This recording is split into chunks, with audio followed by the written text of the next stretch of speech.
نو زه به دا ټولو مسلمانانو ته دا خواست کوم چې په روژه کې د دا کافرانو څخه لږ وشرمېږي چې هغه په خپلو عبادتو شپو کې شان ارزانه کوي او زموږ هغه وایي د هغه لا موقع ده نور شیان پسې ګران کړي باید د دې خیال وساتلی شي اسلامي خبره خو حافظ صاحب هم وکړه شیخ صاحب هم وکړه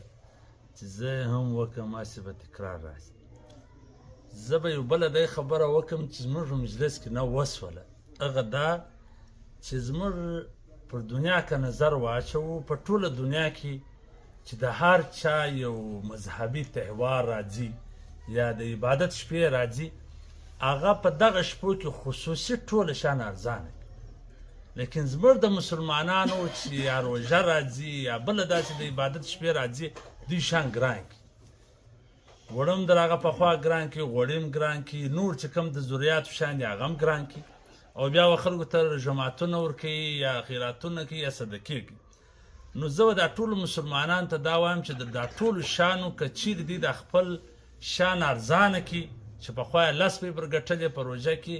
2 روپۍ پر وګټي تاوان خو یې نه راځي نو د دې څه به ټوله ښار استفاده واخلي ټوله ښار به ګټه ځینې واخلي او